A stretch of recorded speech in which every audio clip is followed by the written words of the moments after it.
नमस्कार बंधुरा तो आज के भिडियोते आमरा आलोचना करब आइकोर एक आपकामिंग स्मार्टफोन सम्बन्धे। तबे एबारे स्मार्टफोनटा पुरोपुरी गेमिंग स्मार्टफोन हिसेबे लंच होबे। এই ফোনটার নাম হচ্ছে IQOO Neo 7 রেসিং এডিশন।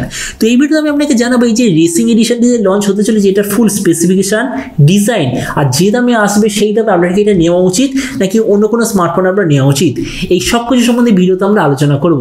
তো চলুন শুরু করা যাক। ভিডিওটা কোনো সময় নষ্ট না করে আপনি যদি গ্যাজেট ওয়ার্ল্ড বাংলা চ্যানেলে প্রথমবার আসেন আর কেউ বাংলা টেক ভিডিও ডেইলি দেখতে চান তাহলে gadget world Bangla channel subscribe অবশ্যই করে নেবেন। তো প্রথমত আলোচনা করব এটা ডিজাইন সম্বন্ধে।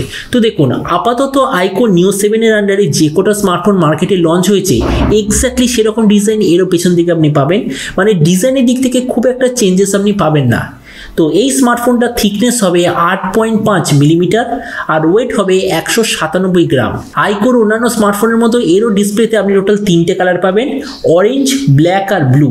তো ডিসপ্লের দিক থেকে এতে আপনার থাকবে 6.78 inch full HD plus 120 hertz flat E5 super AMOLED display, যার সঙ্গে থাকবে 360 হার্জের টাচ সামনিং রেট, 2000 হার্জের ইনস্ট্যান্ট টাচ সামনিং রেট, 1500 নিটসের brightness, 20:9 aspect ratio, 91% screen to body ratio আর HDR10+ সার্টিফিকেশন। তার মানে সোজা কথা বলতে গেলে যে প্রাইস পয়েন্টে লঞ্চ হচ্ছে সেই প্রাইস পয়েন্টের হিসাবে যে ডিসপ্লেটা খুবই ভালো কোয়ালিটির ডিসপ্লে। প্রসেসরের দিক থেকে আপনি পাবেন স্ন্যাপড্রাগন 8+ জেনারেশন 1 প্রসেসর, তার সঙ্গে আইকো তরফ থেকে আসা একটা খুব ভালো কোয়ালিটির কুলিং সিস্টেম পাবেন।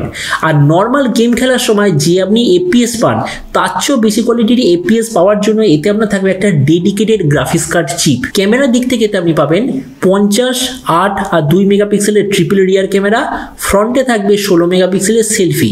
এই যে 50 মেগাপিক্সেলের রিয়ার ক্যামেরা ওটা আসলে হলো সোনি IMX766 সেন্সার আর যার সঙ্গে আপনি OIS এরও অপশান পাবেন। এই যে স্মার্টফোনটা টোটাল দুটো ভেরিয়েন্টে লঞ্চ হবে, একটা হলো 12 256 GB, দ্বিতীয়টা হলো 16 512 GB। এর র্যামের কোয়ালিটিটা হবে LPDDR5, মেমোরি কোয়ালিটিটা হবে UFS 3.1 আর তার সঙ্গে অবশ্যইভাবে কোনো ধরনের SD কার্ডের স্লট দেখতে পাবেন না। আর আইকোর স্মার্টফোনের সঙ্গে আপনি 8 GB অবধি ভার্চুয়াল র্যামের অপশান পাবেন। ব্যাটারির দিক থেকে থাকবে 5000 mAh ব্যাটারি, 120 ওয়াটের চার্জার আর কানেক্টিভিটি হবে USB Type-C।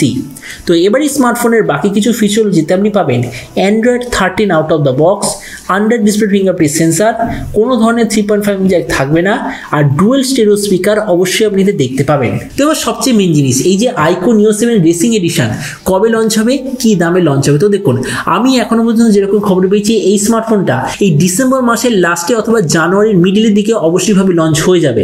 আর এরপর আমি যদি এটা প্রাইস সম্বন্ধে বলি তো দেখুন এই স্মার্টফোনে যখন ইন্ডিয়ান মার্কেটে লঞ্চ হবে, হতে পারে কোনো অন্য নামে লঞ্চ হতে পারে কিন্তু লঞ্চ অবশ্যইভাবে হবে।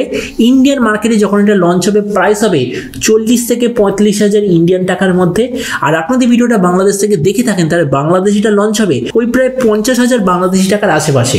তো এবার সব ভিডিওর মধ্যে এখানে আপনাকে জানাবো এই যে স্মার্টফোনে যে লঞ্চ হতে চলেছে তো এই দামে আপনার কি এটা নেওয়া উচিত নাকি অন্য কোনো স্মার্টফোনেরও নেওয়া উচিত। তো দেখুন এখানে আমি আপনাকে একটা জিনিস বলবো, এই স্মার্টফোনের যে মেইন সেলিং পয়েন্ট যেটা হলো সবচেয়ে ভালো গেমিং সবচেয়ে কম দামে, তো আমার মতে মনে হয় সেটা একদম ঠিক। কেননা প্রথমত এর ডিসপ্লে এতে আপনি পাবেন প্রায় 6.8 inch full HD plus 120 hertz E5 super AMOLED, তার সঙ্গে 360 হার্জের টাচ সামনিং রেট, 2000 হার্জের ইনস্ট্যান্ট টাচ সামনিং রেট, মানে ডিসপ্লে দারুণ কোয়ালিটির। প্রসেসরের দিক থেকে স্ন্যাপড্রাগন 8+ জেনারেশন 1, তার সঙ্গে আইকো তরফ থেকে আসা সববারের মতো একটা দারুণ কোয়ালিটির কুলিং সিস্টেম, আবার তার সঙ্গে একটা ডেডিকেটেড গ্রাফিক্স কার্ড চিপ যাতে করে আপনি যখন কোনো গেম খেলবেন গেমের যে FPS সেটা অটোমেটিক্যালি একটু বেড়ে যাবে। তার সঙ্গে LPDDR5 এর RAM, UFS 3.1 storage, 5000 mAh battery, 120 ওয়াটের চার্জার। তার মানে সোজা কথা বলতে গেলে আইকো যেটা ক্লেম করছে এই যে IQOO Neo 7 racing addition price পয়েন্টের হিসাবে আমার মতে মনে হয় সবচেয়ে ভালো গেমিং স্মার্টফোন এটা হবে। তো এবার আপনি যে কম সময় অবশ্যই জানবেন এই যে আইকোর নতুন গেমিং স্মার্টফোনে যে আসতে চলেছে তো এই দামে আপনি কি এটা নিতে চান নাকি সেম প্রাইস পয়েন্টে যদি আসুস ROG ফোনের তরফ থেকে কোনো নতুন স্মার্টফোন থাকে আপনি সেটা নিতে চান। এটা সম্বন্ধে নিচে কথা বলতে আপনাকে একদমই ভুলবেন না। তো চলুন দেখা হবে আগামীকালের এটা টেক ভিডিওতে। Till then stay tuned and always remember think positive, be positive. Thank you.